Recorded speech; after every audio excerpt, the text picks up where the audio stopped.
రాజకీయాల్లో ప్రకంపనలు సృష్టిస్తున్న టాపిక్ అది. తెలంగాణ రాజకీయాల్లో సిబిఐ ప్రకంపనలు మొదలయ్యాయి. కాళేశ్వరం ప్రాజెక్టులో జరిగిన అవకతవకలపై విచారణను సిబిఐకి అప్పగిస్తూ రేవంత్ సర్కార్ నిర్ణయం తీసుకుంది. దీనిపై బీఆర్ఎస్ భగ్గుమంటోంది. ఈ పరిణామాలతో తెలంగాణ రాజకీయాలు ఒక్కసారిగా వేడెక్కాయి. కాంగ్రెస్ ప్రభుత్వ నిర్ణయానికి వ్యతిరేకంగా బీఆర్ఎస్ ధర్నాలకు పిలుపునిచ్చింది. మండల జిల్లా కేంద్రాలలో ధర్నాలు, రాస్తారోకోలు, బైక్ ర్యాలీల రూపంలో నిరసనలు తెలియజేస్తున్నారు. అయితే కాళేశ్వరం కేసును సిబిఐకి అప్పగించాలి అని నిర్ణయించడంపై బీఆర్ఎస్ ఎందుకు భయపడుతోంది అనే చర్చ కూడా మొదలైంది. మరోవైపు ఇప్పుడు బంతి బీజేపీ కోర్టులో పడింది. ముందు నుంచి కాళేశ్వరం కేసును సిబిఐకి అప్పగించాలి అని బీజేపీ నేతలు డిమాండ్ చేస్తూ వచ్చారు. ఇప్పుడు ప్రభుత్వం సిబిఐకి అప్పగించడాన్ని ఆ పార్టీ నేతలు స్వాగతిస్తున్నారు. అయితే కాళేశ్వరం కేసును ఎంత సీరియస్గా తీసుకుంటుంది అనేదే ఇప్పుడు ఆసక్తి రేపుతోంది. కేంద్ర ప్రభుత్వం వేగంగా విచారణ జరిగేలా చూస్తుందా, లేక పక్కన పెట్టేస్తుందా అనేది ఇంట్రెస్టింగ్గా మారింది. ఇక్కడున్న కేంద్ర మంత్రులు కిషన్ రెడ్డి, బండి సంజయ్ కాళేశ్వరం అంశంపై సిబిఐ విచారణ విషయంలో కేంద్రం ఏ మేరకు ఒత్తిడి తీసుకొస్తారు అన్న దానిపై చర్చ జరుగుతోంది.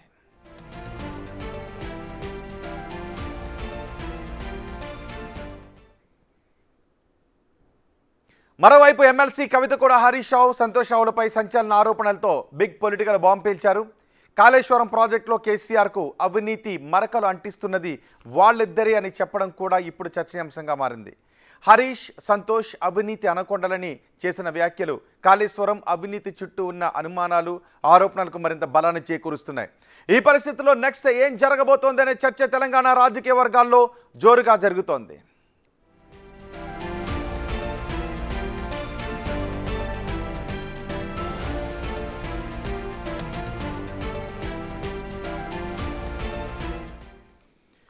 ఇదే అంశంపై మనం ఇప్పుడు చర్చించబోతున్నాం.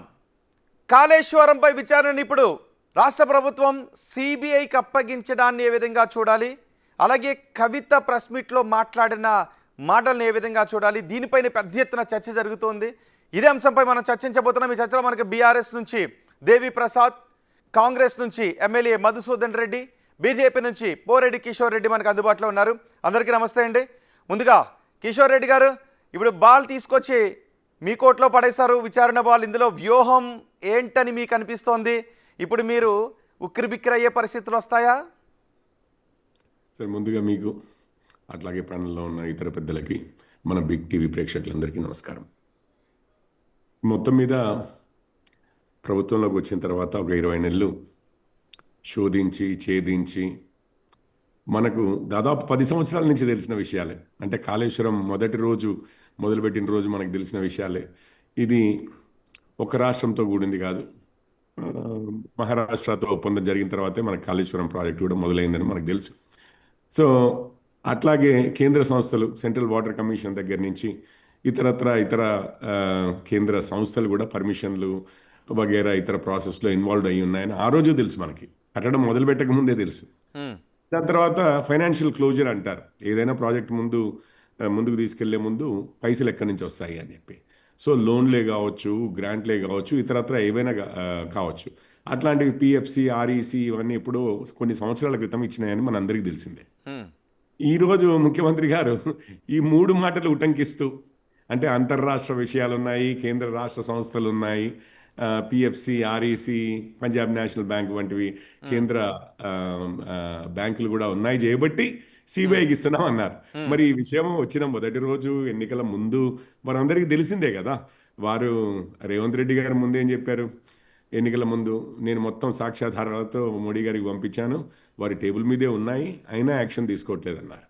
దాని తర్వాత ఈడీకి, సిబిఐకి కేసును అప్పగించాలని రాహుల్ గాంధీ గారు మేడిగడ్డకు వచ్చి వెళ్ళిన తెల్లారి రాష్ట్ర కాంగ్రెస్ ఇక్కడి నుంచి ఏకంగా ద్రౌపది ముర్ము గారికి ఒక లెటర్ రాశారు.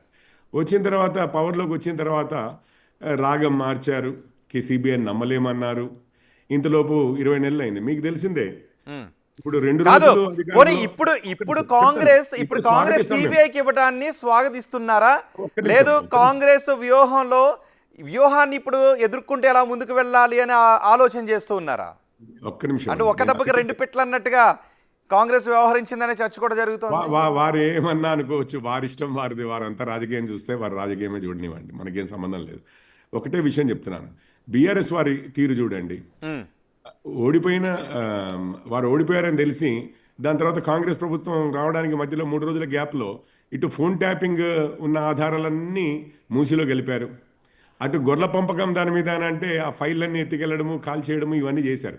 2 రోజులకే అంత విధ్వంసం చేసేశారు కొన్ని కేసుల విషయంలో ఆధారాల మీద. ఇక ఇప్పుడు రేవంత్ గారు 20 నెలలు వారికి సమయం ఇచ్చి మరి ఏం అరేంజ్మెంట్లు చేసుకున్నారో ఏం చేసుకున్నారో మనకి ఎప్పుడో 10 సంవత్సరాల క్రితం తెలిసిన విషయాలే చెప్తూ చాలా బ్రాడ్గా ఇప్పుడు సిబిఐ ఇన్వెస్టిగేషన్ అన్నారు. ఓకే, అప్పటికైనా కానీ ఇది మేము డిమాండ్ చేస్తూనే వస్తున్నాం చేయబట్టి స్వాగతిస్తాము. సిబిఐ ఒక స్వతంత్ర ప్రతిపత్తి కలిగిన సంస్థ. ఇది కాంగ్రెస్ హయాంలో లాగా పంజరంలో ఒక చిలుక, లేకపోతే యజమాని మాటలు మాట్లాడే చిలుక పలుకులు పలికే చిలుక ఏమీ కాదు. ఈరోజు సిబిఐ డైరెక్టర్ని ఇటు మోడీ గారు, అటు అపోజిషన్ లీడర్ అంటే ఇప్పుడు ప్రస్తుతం అయితే రాహుల్ గాంధీ గారు, అటు chief justice of India nominate చేశారు. ఆయన స్వయం ప్రతిపత్తి కలిగిన సంస్థ. మాకు నమ్మకం ఉంది. మొన్నటి వరకు బీజేపీ అడిగింది కూడా అదే కదా, సిబిఐకి ఇవ్వండి అని బండి సంజయ్ కూడా అంటూ ఉన్నారుగా. ఇప్పుడు అవును, మేమంతా పార్టీ మొత్తం అనిందండి. మా స్టాండ్ ఎప్పటి నుంచో ఒకటే. కాంగ్రెస్ కూడా అదే స్టాండ్ ఉండింది ఎలక్షన్ల ముందు. కేవలము ఈ అడ్జస్ట్మెంట్లు సెటిల్మెంట్లు అయ్యేంత వరకు మాత్రం సిబిఐ నమ్మలేదు. ఒక్కసారి అది అయిపోయి తమ మిత్రుల్ని అలా కాదు, ఏం అడ్జస్ట్మెంట్లు కిషోర్ రెడ్డి గారు? ఏముంటాయి చెప్పండి. నేను చెప్పాను కదా, 2 రోజుల్లోనే ఆ ఫోన్ ట్యాపింగ్ ది, ఇటు గొర్రెల పంపకం అడ్జస్ట్మెంట్లు చేసుకుంటే కాళేశ్వరం కమిషన్ రిపోర్ట్ లో బీఆర్ఎస్ కు వ్యతిరేకంగా వస్తుందా? బీఆర్ఎస్ కు వ్యతిరేకంగా ఏమొచ్చిందండి? లేదా మీకు ఒక్క విషయం చెప్తాను. మీరు ఏదైనా కానీ ఒక అధికారి, మనం మామూలుగా ఏసీబీ రైడ్లే చూస్తూ ఉంటాం, మీకు తెలుసు కదా. పొద్దున్నే న్యూస్ పేపర్లో ఏముంటుంది? అధికారి ఫోటో, ముందు దొరికిన కట్టలు, లేకపోతే ఒక మీరు మీ ఛానల్లో కూడా ఒక ఐటీ రైడ్ అయింది, ఒక ఈడీ రైడ్ అయింది అంటే ఫలానా ఇన్ని కోట్లు దొరికాయి, అన్ని ఆభరణాలు దొరికాయి, ఇన్ని లాకర్లు అన్నారు. ఏ అవినీతి కేసులో ఇంత 650 పేజీల రిపోర్ట్ అన్నారు కదా. చెప్పండి, ఎన్ని వేల కోట్ల ప్రభుత్వాలే చెప్పాలి, అవినీతి జరిగిందని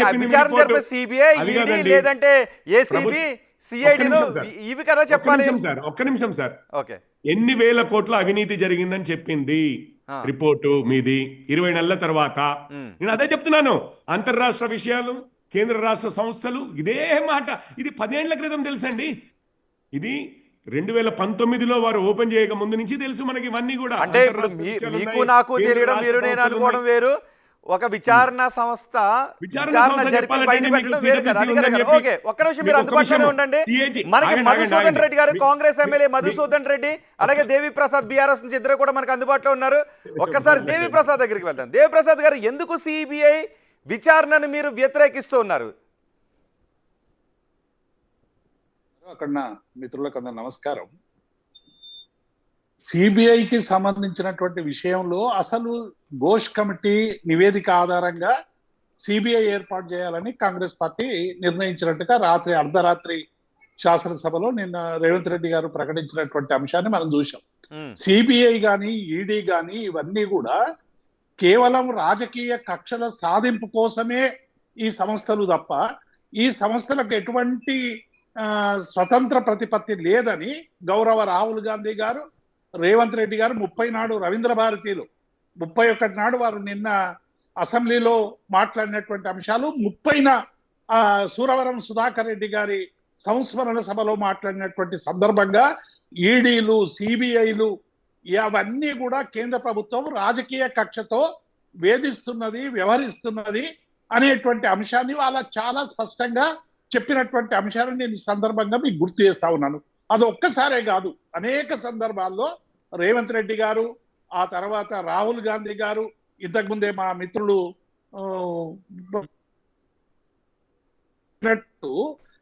పంజరంలో చిలుక అనేటువంటి పదాన్ని కూడా వాడారు. అంతకుముందు BJP Congress bureau of investigation అని కూడా వాడింది.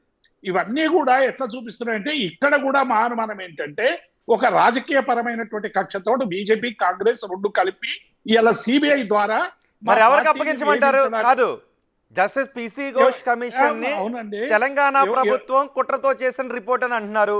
సిబిఐకి అప్పగిస్తే అక్కడ ప్రభుత్వాలు కుట్ర చేస్తాయని అంటున్నారు. మీరు ఎవరికైనా చెప్తారా పలానా వాళ్ళకి అప్పగించండి వీలైతే బాగుంటుంది? మేమెందుకు చెప్తామండి? అడిగిన వాళ్ళకి చెప్తున్నాము. సిబిఐ పనికి రాదన్న వాళ్ళకి ఇప్పుడు ఎట్లా పనికి వచ్చిందని అడుగుతున్నాము. మేమెందుకు చెప్తామండి? ఇప్పుడు కాంగ్రెస్ పార్టీ సిబిఐ అనేటువంటిది ఇది పూర్తిగా పొలిటికల్ వెండేటతో అని చెప్పి అనేక సందర్భాల్లో చెప్పినటువంటి అంశాన్ని చూసాం. నేషనల్ హెరాల్డ్ కేసులో సోనియా గాంధీ మీద వాళ్ళ ఇంకొక నాయకుని మీద కేసులు పెడితే దేశవ్యాప్తంగా ఎట్లా నిరసన తెలిపిందో చూసినాం. గతంలో షా కమిషన్ మీద కమిషన్లు వేస్తే ఆ కమిషన్లకు వ్యతిరేకంగా దేశమంతా ఎట్లా గగ్గోలు పెట్టిందో కూడా మనం అందరం కూడా చూసినాం. నేను ఏమంటున్నానంటే డబుల్ స్టాండర్డ్. రెండవది కూడా మేము ఏమంటున్నాం, నిన్న ఘోష్ కమిషన్ ఇచ్చారు 1952. అసలు 8B 8C అనేటువంటిది ఎవరిపైనైనా ఆరోపణలు ఉంటే ఆరోపణలకు సంబంధించినటువంటి అంశాల మీద స్పష్టమైనటువంటి ఎగ్జామినేషన్ చేసి వాళ్ళ నుంచి నోటీసులు ఇచ్చి అటెండెన్స్ చేయాల్సినటువంటి అవసరం ఉండే. ఎవరిని కూడా 8B 8C కింద ఇవ్వలేదు. ప్రొసీజర్ ప్రకారం ఇది జరగలేదు అనేటువంటి విషయాన్ని ఓకే. పీసీ ఘోష్ కమిషన్ మీరు అలా అంటున్నారు. రేవంత్ రెడ్డి కూడా అదే అన్నారు. ఇప్పుడు నేను పీసీ ఘోష్ కమిషన్ రిపోర్ట్ ఆధారంగా చర్యలు తీసుకుంటే మళ్ళీ నా పైన విమర్శలు చేస్తూ ఉంటారు కాబట్టి దీంట్లో అంతర్రాష్ట్రాలు లేదంటే కేంద్ర సంస్థలు కూడా ఇన్వాల్వ్ అయి ఉన్నాయి కాబట్టి సిబిఐకి అప్పగిస్తానన్నారు. సో మళ్ళీ సిబిఐ ఎంక్వైరీ చేస్తే వాస్తవాలు రావా బయటికి? రోహిత్ గారు, ఇది కొత్త కాదు కదా. కాళేశ్వరం అనేటువంటి ప్రాజెక్టు కాదు, గత 3 ఏళ్లుగా రేవంత్ రెడ్డి గారు ఇదేనే చెప్తా ఉన్నారు. అప్పుడు కూడా వాళ్ళకి తెలుసు ఆర్ఈసీ నుంచి లోన్లు కానీ, పవర్ కార్పొరేషన్ నుంచి లోన్లు కానీ, ఇతర రాష్ట్రాలతో ఒప్పందాలు కానీ, ఇవన్నీ కూడా అనేక సందర్భాల్లో ఇవి ఉన్నాయి కదా. మరి అటువంటిప్పుడు ఘోష్ కమిషన్ ఇవ్వాల్సినటువంటి అవసరం ఏమొచ్చింది? సిబిఐకే ఇవ్వచ్చు కదా. అంటే మొత్తం ఘోష్ కమిషన్ నివేదిక వచ్చిన తర్వాత వీళ్ళంతా కూడా 20 నెలలుగా చేసినటువంటి ఆ ఏ ప్రయత్నం కూడా సరైనటువంటి రీతిలో ఏదో ఒకటి చేసి బురద చల్లి అవినీతి నిరూపించాలనేటువంటి ప్రయత్నం చేస్తున్నారు. ఆ ప్రయత్నంలో విఫలమైనరు. ఏమి చేయలేక, చేతగాక, చేవగాక ఇవాళ సిబిఐ అనే పేరు మీద చెప్పి సిబిఐకి అప్పచెప్పి చేతులు దులుపుకునేటువంటి ప్రయత్నం చేస్తా ఓకే. మీరు అందుబాటులోనే ఉండండి. ఓకే, మధుసూదన్ రెడ్డి ఉన్నారు, కాంగ్రెస్ ఎమ్మెల్యే. మధుసూదన్ రెడ్డి గారు సిబిఐకి అప్పగించడం కూడా కుట్ర దాగి ఉంది ఇందులో అని అంటున్నారు. దేవి ప్రసాద్ అంటున్నారు. మరోవైపు మీరు ఇప్పుడు సిబిఐకి అప్పగించడం ఏంటి, అప్పుడు అప్పగించకుండా అని ఇటు బీజేపీ నేతలు కూడా అంటున్నారు. కిషోర్ రెడ్డి ఒక్క నిమిషం, కిషోర్ రెడ్డి గారు ఒక్క నిమిషం. మధుసూదన్ రెడ్డి ఉన్నారు, ఎమ్మెల్యే మధుసూదన్ రెడ్డి గారు. అందరికి నమస్కారం. ఈరోజు ఇప్పటిదాకా మన బీజేపీ నుంచి బ్రదర్ కిషోర్ రెడ్డి గారు మాట్లాడుతూ ఇదేదో అడ్జస్ట్మెంట్స్ అవన్నీ మాట్లాడుతూ ఉండే. అడ్జస్ట్మెంట్స్ ఎవరి మధ్యలో ఉన్నాయి అన్నది తెలంగాణ ప్రజలకు మొత్తం కూడా తెలుసు. మొన్న జరిగిన ఎంపీ ఎలక్షన్లలో మీరు బీఆర్ఎస్ పార్టీ మీకు ఏ విధంగా అడ్జస్ట్ అయిందో, బీఆర్ఎస్ వాళ్ళు ఓట్లు వేసినాక మీ 8 మంది ఎంపీలు ఎట్లా గెలిచారో అది అందరికి తెలిసిన విషయం. అది బహిరంగ రహస్యం. దాని గురించి పెద్దగా మాట్లాడుకోవాల్సిన అవసరం లేదు. సో మీకు బీఆర్ఎస్ పార్టీకి ఏ విధంగా అడ్జస్ట్మెంట్స్ ఉన్నాయి, ఏ విధంగా మీరు అడ్జస్ట్ అయ్యి పనులు చేసుకుంటున్నారు అన్నది విషయాలు అందరికి తెలిసిన విషయాలే. ఇకపోతే సిబిఐ ఎంక్వైరీ గురించి ఈరోజు పెద్దలు దేవిశ్రీ ప్రసాద్ గారు మాట్లాడుతూ ఇదేదో కుట్ర దాగి ఉంది. దీంట్లో కుట్ర ఏముంది సార్? ఆడ బహిర్గతంగా Ghosh commission report, in detail report, 660 పేజీల రిపోర్టు అందరిని ఎగ్జామిన్ చేసిన తర్వాత ముఖ్యంగా విజిలెన్స్ కమిషన్ రిపోర్ట్ ఇచ్చింది. తర్వాత నేషనల్ డ్యామ్ సేఫ్టీ అథారిటీ వాళ్ళ రిపోర్ట్ ఉంది. ఎవ్రీథింగ్ ఇన్ డీటెయిల్ గా ప్రజలకు కూడా తెలవాలనే ఆలోచనతోనే ఈరోజు మేము ఏం చేసినా పారదర్శకంగా ఉండాలన్న ఆలోచనతోనే మా గౌరవ ముఖ్యమంత్రి గారు నిన్న అసెంబ్లీలో ఆ రిపోర్టును టేబుల్ చేయడం జరిగింది. దాని మీద పెద్ద ఎత్తున చర్చ కూడా జరిగింది.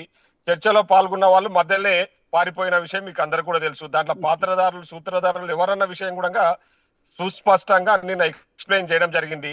సో ఏదైనా ఎంక్వైరీ అనేది కొంచెం దానికి టైం తీసుకుంటారో ఆ టైం తీసుకొని మేము ఏం చేసినా పారదర్శకంగా ఉండాలనే ఆలోచనతోన ఈ ఘోష్ కమిషన్ వేయడం జరిగింది. ఆ ఘోష్ కమిషన్ రిపోర్ట్ ను కూడా దాంట్లో ఎవరైతే అవినీతి పాల్పడ్డ హరీష్ రావు లాంటి వ్యక్తులు నిన్న కమిషన్ రిపోర్ట్ కూడా తప్పబట్టే ప్రయత్నం చేశారు. కమిషన్ రిపోర్టు అట్లా ఇట్లా అని చెప్పేసి వీళ్ళు పోయి బయట చించేసిన విషయాలు కూడా మనకు అందరికి తెలుసు. బీఆర్ఎస్ ఇప్పుడు సిబిఐ ఎంక్వైరీని ఎందుకు వద్దంటోందని మీరు అనుకుంటున్నారు? నేను అదే అడుగుతున్నా. నేను ఏమంటున్నానంటే వాళ్ళు టిఆర్ఎస్ వాళ్ళు ఏం మాట్లాడుతా ఉన్నారంటే మేము చేస్తే కక్షపూరితంగా ఉంటదనే ఆలోచనతోనే మా ముఖ్యమంత్రి గొప్ప నిర్ణయం తీసుకొని సిబిఐ ఎంక్వైరీకి ఇచ్చారు. ఈ రోజు మేము బీజేపీ వాళ్ళు ఎన్నటి నుంచి అడుగుతున్నారు కదా. మొన్న ఈ మధ్య కాలంలో కూడా ఎవరు మన కేంద్ర మంత్రి బండి సంజయ్ గారు మాట్లాడుతూ కాళేశ్వరం ఇష్యూ సిబిఐకి ఇవ్వాలని అన్నారు. సో ఈ రోజు సిబిఐకి ఇచ్చినాం. మేము మా పని మేము చేసినాము. మా చిత్తశుద్ధి మేము నిరూపించుకున్నాము. ఈరోజు బీజేపీ వాళ్ళు వాళ్ళ చిత్తశుద్ధిని నిరూపించుకోవాలి. ఏంది వాళ్ళంట గతంలో చాలా సార్లు బీఆర్ఎస్ పార్టీ రాష్ట్రంలో అధికారంలో ఉన్నప్పుడు ప్రధానమంత్రి గారు నరేంద్ర మోడీ గారు, అదే విధంగా అమిత్ షా, హోమ్ మినిస్టర్ గారు కూడా ఎన్నో సార్లు ఇక్కడ తెలంగాణకు వచ్చినప్పుడు మీటింగ్లలో, బహిరంగ సభలలో వాళ్ళు మాట్లాడిన విషయాలను ఈ సందర్భంగా గుర్తు చేయదలుచుకున్నా. కాళేశ్వరం ప్రాజెక్టు కల్వకుంట్ల కుటుంబానికి ఓకే, ఏటీఎం లాగా అది కాదు మధుసూదన్ రెడ్డి గారు. ఓకే అన్నారు బీజేపీ నేతలు అన్నారు, గుర్తుంది. కానీ అది కాదు, మీరు 15 నెలల ముందే ఇవ్వకుండా 15 నెలల ముందే ఇవ్వకుండా టీసీ ఘోష్ కమిషన్ వేసి రిపోర్ట్ వచ్చాక మళ్ళీ సిబిఐకి ఇవ్వడం ఏంటి, మళ్ళీ సిబిఐకి ఇవ్వడం ఏంటి అని అడుగుతున్నారు.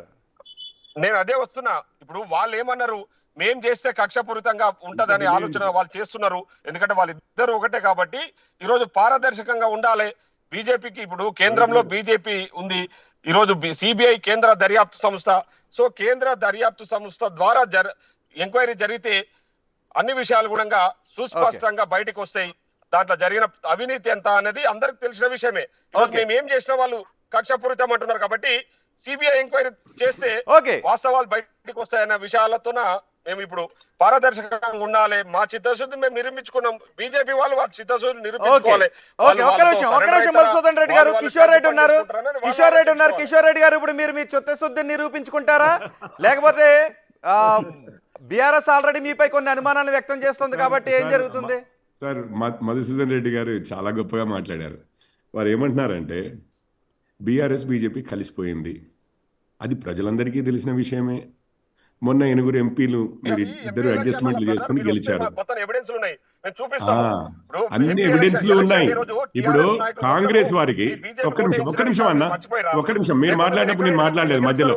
ఒక్క నిమిషం, మీ పాయింట్ అర్థమైంది. నేను మీ పాయింటే మళ్ళీ చెప్తున్నా ప్రజలకి.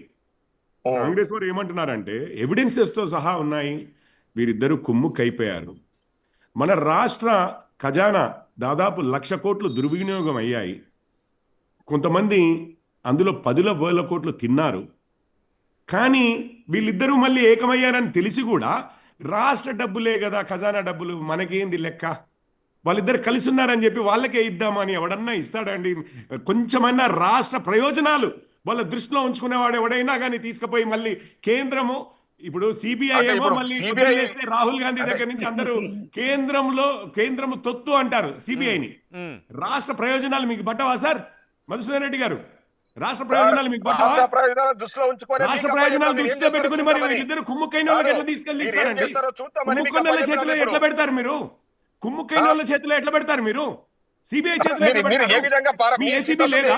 ఏసీబీ వాడు ఏం చేయలేరా? ఒక సైడ్ ఏమో కుమ్ముక్కైపోయారని చెప్తారు, ఇంకో సైడ్ ఏమో రాష్ట్ర ప్రయోజనాలు గంగలో కలిస్తే కలిసినాయి, వాళ్ళిద్దరు కుమ్ముక్కైన వాళ్ళకే ఇచ్చేస్తాము. ఇదా మీరు చేసేది? ఇదా ఒక పాలకుడు చేసేది? ఇదా దమ్ము లేదా మీకు? డైరెక్ట్ గా మీరు దమ్ము లేదా? మీరు డైరెక్ట్ గా ఇన్వెస్టిగేట్ చేసి చేయడానికి దమ్ము లేదా? అవును అంటారు ప్రతిపక్షాలు, అంటారు. మా పాత్ర ఏందనేది తర్వాత వదిలిపెట్టు. మీరు అంటున్నారు కదా మేము కుమ్ముక్కైపోయాము బీఆర్ఎస్ తోటని, మరి తీసుకొచ్చి కేంద్రం చేతిలో ఎందుకు పెడుతున్నారు? రాహుల్ గాంధీ అంటున్నాడు.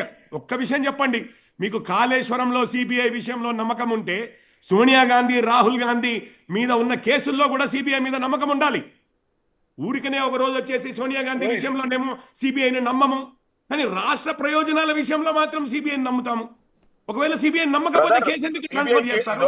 20 నెలలు డిలే చేసి, ఒక్క నిమిషం ఆగండి, 20 నెలలు డిలే చేసి ఎక్కడ మాయం చేసి, అది కాదండి,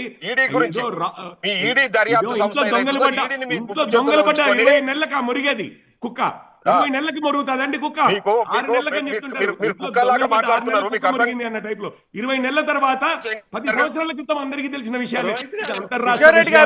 కిషోర్ రెడ్డి గారు ఎందుకు సిబిఐకి ఇవ్వాల్సి వచ్చిందనే విషయాన్ని రేవంత్ రెడ్డి చాలా స్పష్టంగానే చెప్పారు. ఇప్పటికైనా కానీ ఇది కాళేశ్వరం విషయాలే కాదు, కాళేశ్వరం విషయాలు ఇన్ని రోజులు ఎందుకు డిలే అయింది, ఎవరెవరికి డబ్బులు ముడితే ఇన్ని రోజులు డిలే అయింది, కాపాడాలని ప్రయత్నిస్తే 20 నెలలు డిలే అయింది. దాని మీద కూడా సిబిఐ కన్నేసి ఉంచుతుంది, తప్పనిసరిగా బయటకు వస్తాయి నిజాలు. ఇన్ని రోజులు ఎవరిని కాపాడాలని చూసి ఇంత డిలే చేశారు. మొదటి రోజు నుంచి చెప్తున్నాం, ఒక్క కేసు పెట్టలేదు. ఒకవేళ కాపాడాలని చూస్తే సిబిఐకి ఎందుకు ఇస్తారు కిషోర్ రెడ్డి గారు? కాదండి, కిషోర్ రెడ్డి గారు ఒకవేళ కాపాడాలని చూస్తే సిబిఐకి ఎందుకు ఇస్తారు? ఓకే, రోహిత్ గారు ఒక్క విషయం కాపాడాలని చూస్తే హత్య జరిగిన 20 నెలలకి రుజువులన్నీ మాయం చేసిన తర్వాత ఎవరికి ఇచ్చినా ఏమవుతుంది? ఆల్రెడీ పీసీ ఘోష్ కమిషన్ రుజువులు ఉన్నాయిగా, విచారణ అంతా ఉంది కదా. ఓకే, రెండు రోజుల్లో రుజువులు మాయమయ్యాయని ఒక్క చెప్పారు. నిమిషం కిషోర్ రెడ్డి గారు, మధుసూదన్ రెడ్డి గారు, ఒక్క నిమిషం. మొత్తానికి సిబిఐకి కాళేశ్వరం ప్రాజెక్ట్ కేసు సిబిఐకి అప్పగించిన తర్వాత మరో ఇంపార్టెంట్ విషయం జరిగింది. ఒక రాజకీయ ప్రకంపనలు సృష్టించే విషయం జరిగింది. కవిత ప్రెస్ మీట్ రాజకీయ ప్రకంపనలు సృష్టిస్తోంది. ఒక్కసారి కవిత ప్రెస్ మీట్ లో మాట్లాడిన విషయాన్ని కూడా మనం తీసుకున్నాం.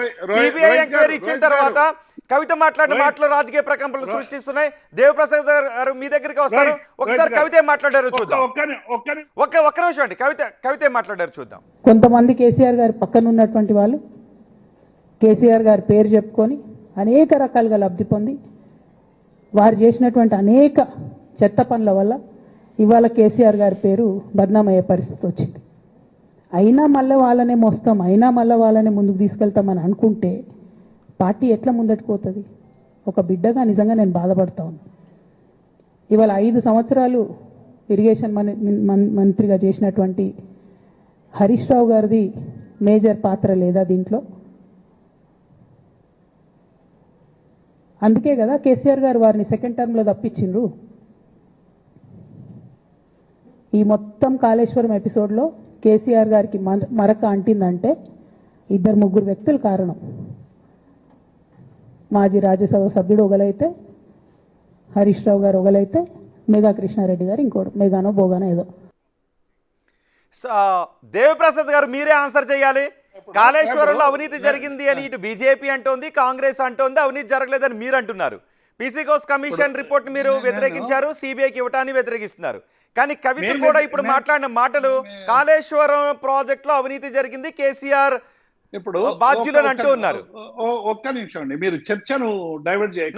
అంటే దీని చుట్టూ జరుగుతున్న ప్రకంపనలు కవిత కూడా బాంబు పేల్చారు ఉన్నట్టుండి. ఇప్పుడు ఇంతకుముందు ఏనండి నేను ఏమంటున్నా, కాంగ్రెస్ పార్టీ ఇంతకుముందు పెద్దలు గౌరవ శాసనసభ్యులు మత్స్యారెడ్డి గారు మాట్లాడుతూ కేవలం ఈడీ విషయంలో మాత్రమే మేము అటువంటి విషయాలు మాట్లాడిన తప్ప ఎప్పుడు కూడా సిబిఐ గురించి మాట్లాడలేదనేటువంటి మాటను చెప్పినట్టుగా నాకు వినబడ్డది. నేను ఏమంటున్నా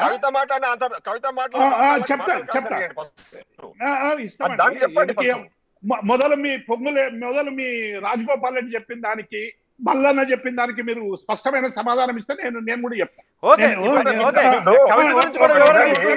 ఒక్క నిమిషం అండి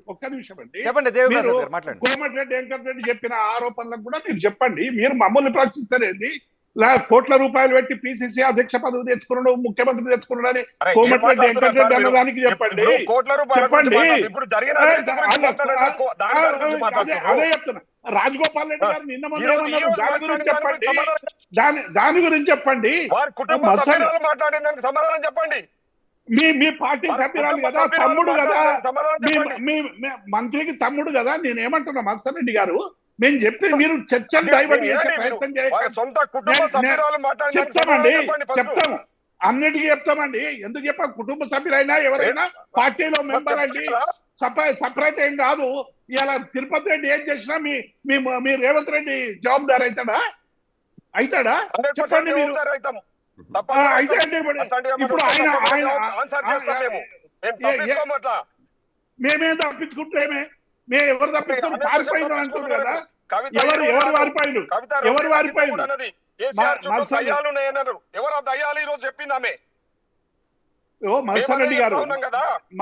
మత్స్యారెడ్డి గారు మీరు చెప్పిన అంశాలని పక్కకు పట్టించడానికి, చెప్పిన అంశాలు మీరు చర్చను డైవర్ట్ చేయకండి. మేము డెఫినెట్ గా చెప్తాం. అవును, మాట్లాడియండి. ఓకే, మధుసూదన్ రెడ్డి గారు ఒక్క నిమిషం, దేవప్రసాద్ గారు మాట్లాడిద్దాం ప్లీజ్. దేవప్రసాద్ గారు మాట్లాడండి. మధుసూదన్ రెడ్డి గారు ఒక్క నిమిషం. ఓకే, దేవప్రసాద్ గారు మాట్లాడండి. రోహిత్ గారు, నేను ఏమంటున్నా, ఈ చర్చకు ముందు జరిగినటువంటి అని చెప్పి నేను వీటికి వద్దామంటే మధుసూదన్ రెడ్డి గారు సూటిగా అది చెప్పు ఇది చెప్పు అని అంటే నేను చెప్పమని అడిగిన. వాళ్ళు చెప్పాలి కదా, మమ్మల్ని అడిగే నైతిక హక్కు ఎక్కడదండి? డెఫినెట్ గా కవిత గారు ఎందుకు సార్? మాట్లాడినటువంటి అవినీతి చేసింది మీరు కాబట్టి మిమ్మల్ని అడుగుతాం మరి. మీరు తెచ్చి డబ్బులు ఇచ్చి పిసిసి అధ్యక్ష పదవి తెచ్చుకొని ముఖ్యమంత్రి అయిందని కదా రేవంత్ రెడ్డి గారు చెప్పింది. ఆయన చెప్పింది. ఓకే, చర్చ సైడ్ ట్రాక్ పడుతుంది. ప్లీజ్ దేవప్రసాద్ గారు మీరు వివరణ ఇవ్వండి. మధుసూదన్ రెడ్డి గారు ప్లీజ్ ఒక్క నిమిషం. దేవప్రసాద్ గారు మీరు వివరణ ఇవ్వండి. ఇప్పటికీ మీరు అంటున్నారు దేవప్రసాద్ గారు ఇప్పటికీ మీరు అంటున్నారు బీఆర్ఎస్ అంటుంది కాళేశ్వరం ప్రాజెక్ట్ లో ఎటువంటి అవినీతి జరగలేదు, సిబిఐ ఎంక్వైరీకి కూడా కుట్ర, పీసీ కోర్స్ కమిషన్ ఒక కుట్ర అని అంటున్నారు. కానీ కవిత అలా అనడం లేదు. ఇప్పుడు కవిత గారు అనగానే అవినీతికి ఎండార్స్మెంట్ కాదండి. కవిత గారన్నా ఇంకెవరన్నా ఇంకొకరన్నా ఇవాళ డెఫినెట్ గా హరీష్ రావు గారు 24 గంటలు కష్టపడి, కేసీఆర్ గారు ఎంత కష్టపడ్డాడో పార్టీలో అంత కష్టపడి ఆయన ఏ బాధ్యత ఇచ్చినా సమర్థవంతంగా చేసేటువంటి ఒక గొప్ప నాయకుడు. ఇవాళ నాయకుడి మీద ఎవరు బుద్ధ జల్లా డెఫినెట్ గా పార్టీ ఆలోచిస్తుంది, పార్టీ స్పందిస్తుంది, పార్టీ జవాబిస్తుంది.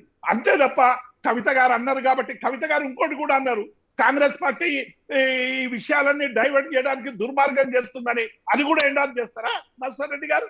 ఒక్కొక్కరి అభిప్రాయం పార్టీలో ఒక రకంగా ఉంటే డెఫినెట్ గా పార్టీ ఇస్తుంది. రకరకాల పార్టీలలో రకరకాల అభిప్రాయాలు వస్తాయి. పార్టీ కన్సిడరేషన్లకు తీసుకొని వాటి మీద స్పందిస్తుంది. ఇవాళ హరీష్ రావు మీద వచ్చినటువంటి ఆరోపణల్ని మేము తీవ్రంగా ఖండిస్తున్నాం. సరైనది కాదు. కాళేశ్వరంలో అవినీతి జరగలేదు.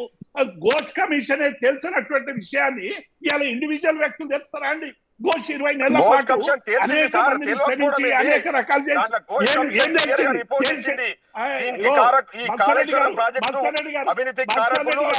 చంద్రశేఖరరావు గారు హరీష్ రావు గారు అని చెప్పింది క్లియర్ గా. మధు గారు నేను ఏమంటున్నా, మనం ఇద్దరం అర్చుకున్నంత మాత్రాన అబద్ధం నిజం కాదు, నిజం నేనేమంటున్నా, ఘోష్ కమిషన్ నిజంగానే అవినీతి జరిగిందని అంటే ₹1 అవినీతి జరిగిన ఏసీబీకి ఎందుకు ఇవ్వకుండా సిబిఐకి పోయింది? చెప్పండి నాకు ఈ సమాధానం. మీరు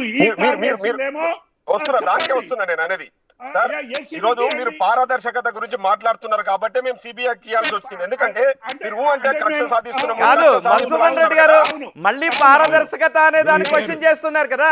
మీరు పారదర్శకత కోసం సిబిఐకి వెళితే మిగతా సందర్భాల్లో సిబిఐకి పారదర్శకత లేదు అని ఎలాగంటారు? ఈ ఒక్క విషయంలోనే సిబిఐ పారదర్శకత ఎక్కడ కనిపిస్తోందని అంటున్నారు. ఇప్పుడు బీజేపీ స్టాండ్ ఇప్పుడు సిబిఐకి ఇవ్వడం తప్పంటున్నారా? రోహిత్ గారు చెప్పండి. నాకు ఒక 10 సెకండ్స్ ఇవ్వండి. నిజంగానే పారదర్శకత విషయము, నిజంగానే దేవప్రసాద్ గారు ఒక 30 సెకండ్స్ లో కన్క్లూడ్ చేయండి. మీరు చెప్పాలనుకున్నది ఒకసారి కిషోర్ రెడ్డి గారి దగ్గర తీసుకుందాం. నేనేమంటున్నా, మేము పారదర్శకత లేదు అని ఏసీబీలో లేకుంటే ఇంకోటి అంటాం. అంటే రద్దు చేస్తారా అండి? మరి పోలీసులు రద్దు చేయండి, ఏసీబీ రద్దు చేయండి, తెలంగాణలో ఉన్నటువంటి వ్యవస్థలను రద్దు చేయండి. మీరంటే వాళ్ళు సిబిఐ కూడా రద్దు చేస్తే ఏందండి ఇది ఆర్గ్యుమెంట్? ₹1 కూడా అవినీతి ఉంటే మీరు ఏసీబీకి ఇవ్వండి. అందులో ఏమి లేదు కాబట్టి ఇవాళ సిబిఐకి కుదరదు బ్రదర్. ఆడ క్లియర్ కట్ రిపోర్ట్ ఉంది, ఎవరి అందరికి తెలుసు, కిషోర్ రెడ్డి గారు కాళేశ్వరంలో ఒక్క నిమిషం. మధుసూదన్ రెడ్డి గారు ఈ రోజుకైనా ఏదో దొంగలు పడ్డ 20 నెలలకి కుక్కలు మురిగినట్టు అయినా కానీ 20 నెలల తర్వాత ఇచ్చినా కానీ అట్లీస్ట్ స్వాగతించడం అయితే స్వాగతిస్తున్నాము సిబిఐకి ఇవ్వడాన్ని. సిబిఐ స్వయం ప్రతిపత్తి కలిగిన సంస్థ, అది రెండో విషయము. తన పని తను చేసుకుంటుంది. మూడో విషయం పారదర్శకత. ఎందుకంటే మన ఎమ్మెల్యే గారు మధుసూదన్ రెడ్డి గారు పారదర్శకత అనే పదాన్ని చాలాసార్లు వాడారు. పారదర్శకత అంటే ఏంటంటే మన కేసులో మనమే ఇన్వెస్టిగేటర్ కాకపోవడం అనేది పారదర్శకత. ఇప్పుడు నోట్ ఫర్ ఓట్ కేసు ఉంది, అందులో అది ఏసీబీ డైరెక్ట్గా చీఫ్ మినిస్టర్ కిందే ఉంటుంది. అది మాత్రము తీసుకెళ్లి సిబిఐకి ఇస్తే నిజంగానే నేను ఈ కాంగ్రెస్ వాళ్ళు చెప్పే ఆర్గ్యుమెంట్లు చాలా విషయాల్లో నేను ఒప్పుకుంటాను. కానీ వారు ఇవ్వరు, వారు పారదర్శకత కాదు. ఇక్కడ కొన్ని అరేంజ్మెంట్స్ జరిగిపోయినాయండి. 20 నెలల్లో కొన్ని అరేంజ్మెంట్స్ జరిగిపోయినాయి. సేఫ్ చేయవలసిన వాళ్ళని చేశారు. ఇప్పుడు ఇక సేఫ్ చేసిన తర్వాత ఇక మనం ఎందుకు లేదు దీంట్లో, ఎవరికో ఇచ్చేసి వాళ్ళు ఏం తేల్చలేదు అనే బురద వేయడానికని రెడీ అయ్యారు. కాకపోతే వీళ్ళ అదే ఆశలన్నీ మీరు అడియాసలు ఇప్పుడు అవుతాయి. చేర్చండి మరి. తప్పనిసరిగా నిజం బయటకు ఇప్పుడు- వస్తది. ఇప్పుడు వీళ్ళు మేము ఒకటి స్మార్ట్ అనుకుంటున్నారు. కిషోర్ రెడ్డి గారు మేము అన్ని క్లోజ్ వినండి, చేసేసాము, కిషోర్ రెడ్డి రక్షించవలసిన గారు వాళ్ళని ఎవిడెన్స్ తో రక్షించాము, సహా మా ఇప్పుడు దోస్తులందరినీ ఒక రక్షించుకున్నాము, జ్యుడిషియల్ కమిషన్ వేసి వీరేమీ చేయలేరు ఎంక్వైరీ అన్న చేసిన రిపోర్ట్ మీకు దృష్టిలో సబ్మిట్ చేస్తున్నాం ఇప్పుడు. అంటే వారికి ఇప్పుడు ఇస్తున్నారు. ఎంక్వైరీ కానీ జరిగిన తర్వాత ఆ వీరి రిపోర్ట్ నాటకాలు మీకు చెల్లవు. ఇస్తున్నాం. చూస్తూ దొంగతనం ఉండండి. లేదు, సమయమే రక్షణ చెప్పేది లేదు అక్కడ. దొంగతనం. కాదు. ఏమున్నదని రక్షణ ఏం నోట్ ఫర్ ఓట్ కేసు ఏం దగ్గర నుంచి నేను జరిగిందని చెప్తున్నాను. రక్షణ పారదర్శకత దేవిప్రసాద్ గారు అడుగుతున్నారు ఏం నోట్ ఫర్ జరిగిందని ఓట్ రక్షణ కేసు అని. ఫస్ట్ వస్తది. ఏం జరిగిందని పారదర్శకత రక్షణ చూపిస్తే కాదు ఏం జరిగిందని రక్షణ అని అడుగుతున్నారు దేవిప్రసాద్ గారు. ఏం జరిగిందో తెలుస్తుందండి. ఇప్పటి వరకు అంటే కాంగ్రెస్ వారు అరే వీరు ఏ నేను- విషయంలోనూ నేను- కూడా ఇంతవరకు ఒక్క నిమిషం రోహిత్ గారు నేను ఒక్క విషయం చెప్తాను. ఉమ్. ఏ విషయంలో కూడా అది ఫోన్ ట్యాపింగ్ కావచ్చు, అది గొర్రెల పంపకం కావచ్చు, సిఏజీ రిపోర్ట్లు కుప్పలు కుప్పలు ఉండవచ్చు, ఏ విషయంలో అయినా కానీ వీళ్ళ ఎమ్మెల్యేలు ఎంపీలే అంతకుముందు ఏది ఓకే. కోళ్ళ దానా అంటే కోడి వేరు గుడ్ల వేరు స్కామ్లు కేసుల్ని కావచ్చు. ఇంకో ఒక్క నిమిషం, కేసులో ఒక్క నిమిషం. ముడిపెట్టి చూడటం ఏ అనేది, ఒక్క విషయంలో కూడా కరెక్ట్ ఏ ఒక్క విషయం కాదు విషయంలో చాలా కూడా సందర్భాల్లో. ఇప్పటి వరకు ఒక మళ్ళీ అది రాజకీయ నాయకుడి మీద, రాజకీయపరమైనటువంటి BRS ఆరోపణలుగా నాయకుడి మీద, వెళ్తుంటుంది. ఓకే మరి ఇప్పుడు BRS కాళేశ్వరం నాయకుల మీద సిబిఐ ఒక్కరి ఎంక్వైరీ మీద కవిత కేసులు పెట్టలేదు. ప్రెస్ మీట్ రేవంత్ గారు. దీంట్లో చూద్దాం. ఓకే ఫైనల్ గా థ్యాంక్ యూ అండి అందరికీ. కానీ 20 ఫైనల్ గా ఒకటి అడుగుతున్నాను దేవప్రసాద్ గారు, కవిత ప్రెస్ Yeah. మీట్ బీఆర్ఎస్ కి డ్యామేజ్ చేసిందా? నేను ఇప్పుడు డెఫినెట్ గా ఒక పార్టీకి సంబంధించినటువంటి అంశాల పట్ల ఎంతో కొంత డ్యామేజ్ ఉంటుంది కదండి, ఎవరు మాట్లాడినా పార్టీ నాయకులు. నేను ఏమంటున్నా, డ్యామేజ్ పక్కకు పెట్టి అందులో ఉన్నటువంటి అంశాలు ప్రాతిపాదికగా అవి నిజమా అబద్ధమా అని తేల్చేటువంటి అవకాశం ఉండేటువంటి ప్లాట్ఫామ్ లో మాట్లాడినటువంటి అంశాలు బయట మాట్లాడడం వల్ల డెఫినెట్ గా పార్టీకి సంబంధించినటువంటి విషయంలో కొంత మేరకు అది జరుగుతున్నటువంటి మాట వాస్తవం. దాన్ని సరి చేసేటువంటి బాధ్యత మా పార్టీ అంటే నాయకులు సరి చేస్తారా లేకపోతే ఏదైనా చర్యలు తీసుకుంటారా, క్రమశిక్షణ చర్యలు తీసుకుంటారా? ఇప్పుడు క్రమశిక్షణ చర్యలైనా షోకాజులైనా ఏం చేయాలన్నా మా పార్టీ రాష్ట్ర నాయకత్వం Right. స్పందిస్తుందండి. డెఫినెట్ గా స్పందిస్తుంది. స్పందించకుండా ఎట్లుంటది? Okay right, thank you very much Devaprasad గారు, మధుసూదన్ రెడ్డి గారు, పోరెడ్డి కిషోర్ రెడ్డి గారు బిగ్ టీవీకి అందుబాటులోకి వచ్చి కాళేశ్వరం కమిషన్ సమర్పించిన రిపోర్ట్ తర్వాత అసెంబ్లీలో చర్చ జరిగి మళ్ళీ రాష్ట్ర ప్రభుత్వం కాళేశ్వరం కేసును సిబిఐకి అప్పగిస్తూ నిర్ణయం తీసుకోవడం, ఆ తర్వాత మళ్ళీ కవిత ప్రెస్ మీట్ పెట్టి కొన్ని సంచలన వ్యాఖ్యలు చేయడం, ఇవన్నీ కూడా తెలంగాణ రాజకీయాల్లో ప్రస్తుతం ప్రకంపనలు సృష్టిస్తూ ఉన్నాయి. సిబిఐకి అప్పగించడాన్ని బీఆర్ఎస్ వ్యతిరేకిస్తుంది, ధర్నాలకు పిలుపునిచ్చింది. అదే సమయంలో కవిత ప్రెస్ మీట్ పెట్టి కాళేశ్వరం ప్రాజెక్టులో అవినీతి జరిగిందనే విధంగా మాట్లాడడం మరింత రాజకీయ వేడిని కలగజేస్తుంది. మరి చూద్దాం ఇంకా ఈ రాజకీయపరమైనటువంటి ప్రకంపనలు ఎక్కడి వరకు వెళతాయో. ఒక చిన్న బ్రేక్